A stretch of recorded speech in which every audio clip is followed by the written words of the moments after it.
This is how we set up the camera. Oop, I shouldn't have that on. There we go. Hey, I'm recording. Damn it. Hey, it's Brian. Welcome back. Kind of a fun opening there, I guess. Anyway, we're doing an update on our Generally build that Mr. Fubar Model Yard has been hosting since the TV show ever went off the air. No, I don't think that's actually true. But it's been a little while, and we haven't had much time to do updates on stuff. So let's show you what we got going on. Finally got our engine and transmission into paint, and they're not together yet, but they are. They mash together really nicely. So I'm like, wow, that's kind of cool. Got to do some detail painting on the inspection plate down here. We are using the 440 block that was supplied in the Revell Masters Pro kit. And I'm kind of half thinking about painting the actual gearbox area here in an iron color. I'm not 100% sure about that yet because, you know, it's one of those trivial things, but I think it looks cool the way it is. But I'm like, oh, it could be so much cooler if I just did this. And you know how that goes. We still need to detail a little bit on this, do a little bit of a black wash on there, bring out some detail and shadows on its own. But otherwise, we got our spark plug holes all drilled, and I think we're doing okay. So the holes look a little weird, but that's because the manifolds are they're pretty chunky, and there's not going to be much room in there, so we had to cheat a little bit. But we do have the hole drilled for the actual distributor that we're going to be using. Of course, not the kit distributor, but the one that came in our pack of aftermarket parts for it. And I don't have that near me. I don't see one near me, so I can't tell you what it is. Sorry, but readily available on eBay. Many different parts manufacturers make that kind of stuff, so it's easily found. And we are doing yellow wires since it's an orange engine block and pretty much an orange engine bay. So we're doing yellow wires so that they'll stand out a little bit. Here is the chassis, and I think this is looking all right. The camera makes it look really dark throughout here, a little bit oily, but this isn't the final iteration of it yet. We're waiting to do final assembly, and then we'll go back over and get this a little more dusty. I like the rust patina that we have going on the exhaust system, and I do want to dirty up the axle housing and the leaf springs a little bit more so that they look part of the actual chassis. We did do a little bit of weathering on the K-member up here in the front, and this is just sort of pressed together right now so we could check out our steering mechanism along with the ride height. We wanted to make sure that all the wheels were touching the ground like it's supposed to be. We wanted to do a pre-jump general before, and then if we had any wheels that were sticking up in the air, we were going to do a post-jump general. Now, our buddy James over at Scale Model Experiment, he is a Mopar nut. He actually is my aficionado for going to for Mopar stuff, and he was telling us that we want to do the insides of here different colors. They're going to be like a little bit darker color. He coached us on the overspray and everything, so I think we're doing pretty good on all that. So thank you for that, buddy. I appreciate the expertise that you're sharing with us. And then we did an Ushi powder on the fuel tank. We did a black wash and then went back over it, did an Ushi powder on top of the fuel tank, and I think that looks the part right there. So I think we're doing good. I didn't want to get the overspray too crazy since we were using rattle cans. I didn't want this to look like Cooter was painting it after the case of beer that Bo and Luke dropped off. We're doing this pre-beer. So let's see, we got some more detail painting to do on our front calipers, and we'll move on from there.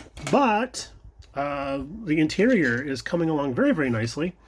We deleted the rear seat, didn't figure that they would need to have a rear seat in the back there.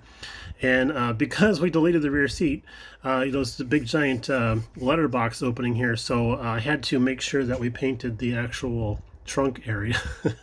I may end up actually covering the fuel tank too, just to be certain. But yeah, there's this big giant opening here, so I thought, well, we should probably paint the area back there. I did a two-tone on the interior. I just wanted to paint the carpeted area. This is Tamiya Desert Yellow, or Dark Yellow. No, it's Dark Yellow, excuse me. It's Tamiya Dark Yellow. And so we did the package shelf, and we still got to clean up our grills back here, but we did the package shelf and the carpeting that. We're going to do floor mat here in a little while. We are using the kit supplied roll bar. It seems like it's substantial enough for what we're supposed to be doing with this thing anyways. And we need to finish detailing our fire extinguisher because that's got a black wash. We need to go back over that and take care of that. But we painted this whole thing with Tamiya rattle cans with just some masking, and we did a pretty good job with our masking. We're getting better every day. And then we thought, you know, this is just a little too shiny, so we hit the whole thing with a flat coat. And oh boy, I think that really makes a difference. It sure makes a difference on all that there. We even did the transmission tunnel area also, so that would match up with the chassis coloring, such as this. Like that. So I think we're doing all right. That's going to look sweet. Here's one of our seats. I'm half tempted to do a black wash on this, but only after I do a future coat of future on this to make it look a little more vinyl. Because I really think the future helps us make the seats look vinyl-y. This is the hood, and this is the color we're going for. So this is kind of nice. This is the way the rattle can looked before we hit it with the flat coat. That is a huge difference, and I really think that I really like that. So there's a nice definition between outside paint and inside paint. Usually hoods don't go so well for us on the first color pass. Usually we end up with a bit of trash or some jazz. But the hood is the thing that always ends up getting sanded and repainted at least one more time. But we did okay on that. So I was like, oh, awesome. If we're getting the hood turning out this fine, we're balling on this one. So I went ahead and sprayed the body, and we were doing great on the body. We sanded off the roof texture, I guess is what the best way to call it, that they had on there for the patterning of the vinyl top. And I also want to say thanks again to my buddy James over at Scale Model Experiment, because he gifted us this body. The body our kit came with was the old style one where the window openings were really tall. So he said that was incorrect and that this is more correct. So he gave us this, and then we found out that half the parts we needed to actually build the kit were missing from ours. So again, he gifted us the parts to help finish off the kit. Now we're looking at this at the body, and we're seeing that there's a little bit of a thin spot here and down here. Not a problem. I mean, this is just one super fast pass. And then I started noticing we had itty bitty fish eyes. We can see little white dots here and there. A little bit of acne going on. And that would be, oh, I don't know, the exact print of my thumb. Gee, what are the odds on that? So I saw those fish eyes open up there, and then on the other side I thought, we're done. Let's just stop, walk away, and we'll let it cure up, give it a sand, see if we can't get those out, and then hit it again. So that's where we're at on this. We painted this on Saturday, and here it is Monday, so we're probably ready to go on that. Now here is the engine block. Once again, it's so pretty, we're bringing that back for another view, but we wanted to show you that there is quite a bit of difference in color. We did the engine block in tester Hemi Orange, and I think that's a pretty close approximation of what we should be seeing underneath the hood there. So that's looking pretty good.